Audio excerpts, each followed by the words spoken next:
Hello! Dry areas are the most obvious places to find thriving solutions for food security, and it's worse when those dry areas have more to worry about than just the climate. Today you meet a group of women who intend on making every effort to keep their joy in Kenya's arid land. I am Oyinlola Saleh and you're welcome to today's episode of A Woman's World. Next on the show, we bring you up to date with stories that have made the news in the world of women. Then we'll take you over to Gambia, where one woman is using art to express herself. And on trends, find out why money is of no concern when the end result is having a great hair.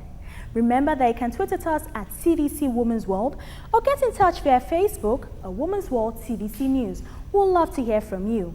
Let's go over to Kenya for our issue of the day.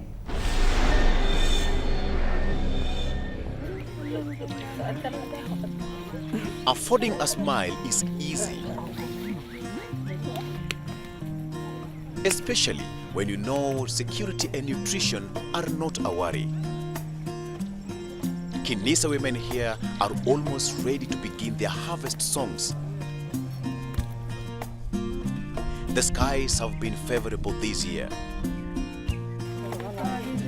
Fruits abound, and this happy lot owes it to a solid plan they have had since 2008. We were like 20 women, and we planned how we were going to rotate on this farm.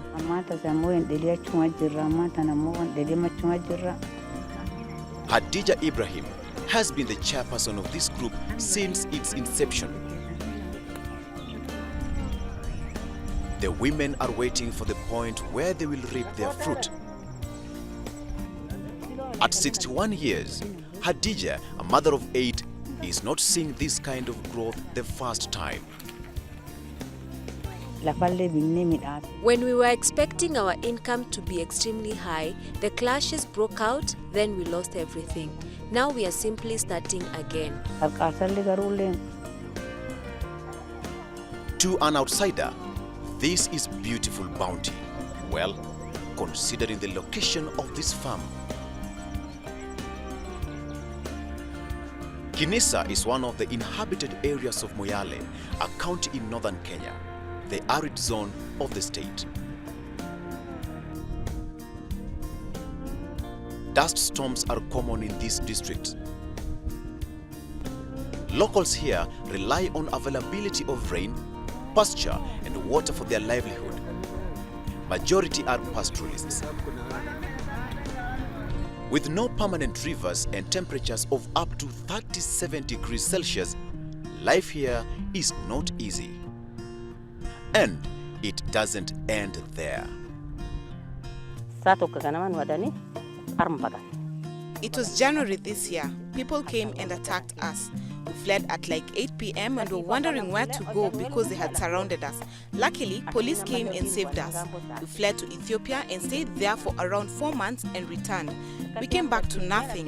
The thugs had destroyed everything, but we couldn't say anywhere else. This is our earth. It is common to find cases of cattle rustling among the Cushitic communities in northern Kenya. Eden Galgalo lives and works in Moyale. He is the area chief and also bears an account of the clashes in January this year. The government, peace committee and the elders of the affected families tried to restore peace and get people to return.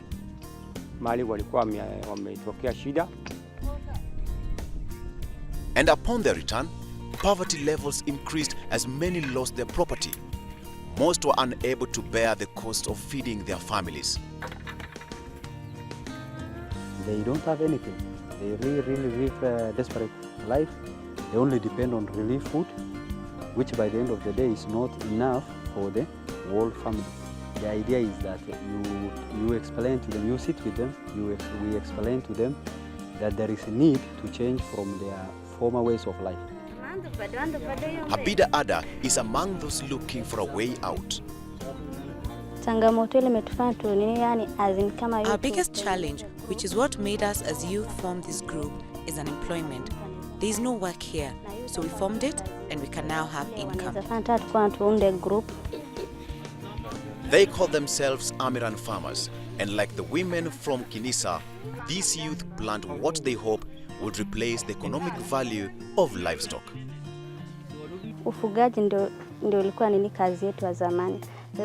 Pastoralism was our way of life. Now the livestock are gone, so we have no other thing that can give us income like that. So we have to make do with what we have, which is farming, so that we can live. Yes, it is easy to afford a smile when you have food and security. But even amidst worries of shortage and insecurity, Habiba and Hadija can remain chin up. A good example of keeping the joy in the storm. I hope you're enjoying yourself because we have a lot more for you. We want you to be part of the show, so send us your comments and suggestions. You can reach us on Twitter at TVC Women's World, Facebook Women's World TVC News, or email us at womensworld@tvcnews.tv. Now it's time to find out what news have been making headlines on Women's World.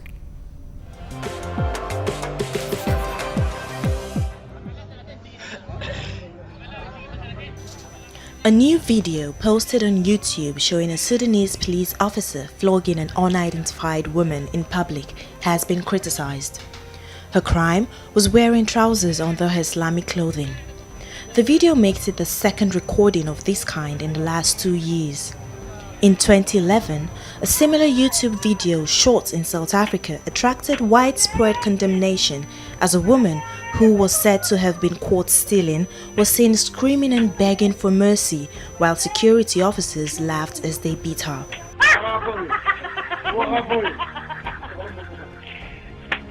However, the Sudanese President Omar Hassan al-Bashir has dismissed the criticism, saying that the woman's punishment was legal under Islamic Sharia law and she deserves it. The new video, which runs for a little under a minute, shows a woman groaning in pain as police officers whipped her while they made sarcastic remarks.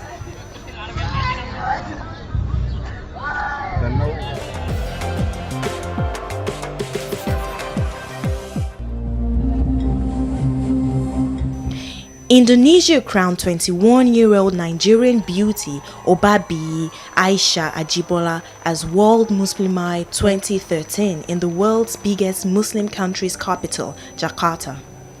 She was chosen from 20 finalists from Indonesia, Brunei, Malaysia, Nigeria, Bangladesh, and Iran.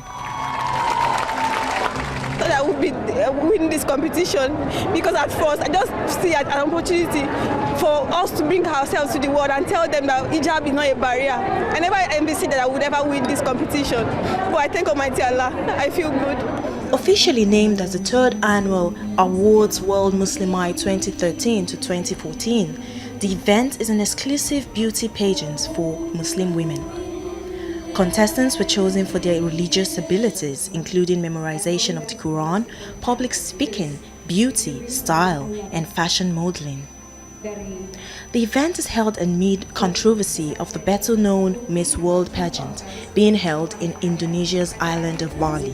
Even though it is branded as a Muslim response to Miss World, the World Muslimah organizer said it did not support headliners' calls to stop the Miss World contest. Not about Miss World.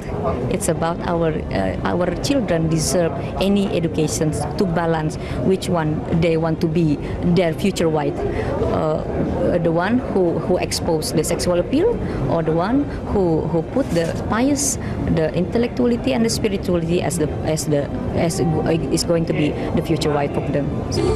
World Muslimah was first held in 2011 with only Indonesia participants. Because of its growing popularity, organizer decided to accept international participants for the first time this year.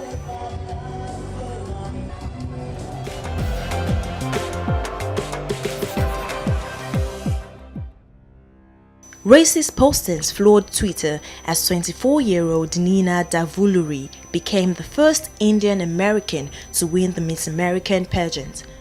I am looking forward to having a wonderful year of style and service, and I am so thankful and humbled to have this opportunity.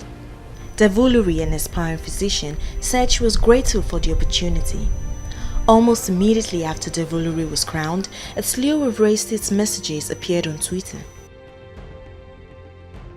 The beauty queen performed a Bollywood fusion dance for the talent portion of the competition, and during the on-stage question segment, Devoluri answered that she personally was opposed to plastic surgery and said that one's diversity should be celebrated. Miss America has seen its popularity ebb and flow over nearly 100-year history, and it has been the target of critics who say the pageant format objectifies women.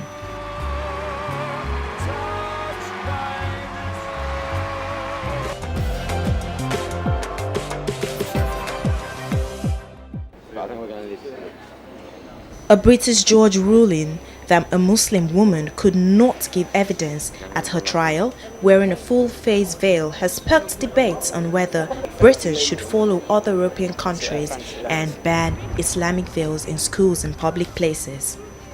Senior politicians played down the likelihood of a ban after one minister said the coalition government should consider forbidding full-face veils or niqab. I don't think we should be doing what other countries do, which is issuing edicts from politicians and civil servants about what we can and cannot wear. I mean, soon people will be saying we should be stopping people wearing a cross on a necklace around their neck. We are a free country where people are free to express who they are, what their identity is, what faith and what communities they belong to. The case comes as the government considers how to better integrate Britain's 2.7 million Muslims without restricting the right to freedom of religious expression. Although British Prime Minister David Cameron has previously said state multiculturalism has failed, the country is yet to follow the examples of France and Belgium, where it is illegal for women to wear full-face veils in public. Home Office Minister Jeremy Brown said the government should contemplate a ban to protect some young Muslims who he said might be compelled to wear a veil. There is a debate in schools and communities around the country about the degree to which children in particular are able to exercise free choices about their life. It's time for women to make a clear statement that actually real empowerment for women comes from being able to fully communicate in society, not from, I feel, regressive attitudes that actually say that women should be hidden from view. However, women wearing headscarves and veils on the streets of East London, home to a large Muslim community, said the government should not get involved in religious matters.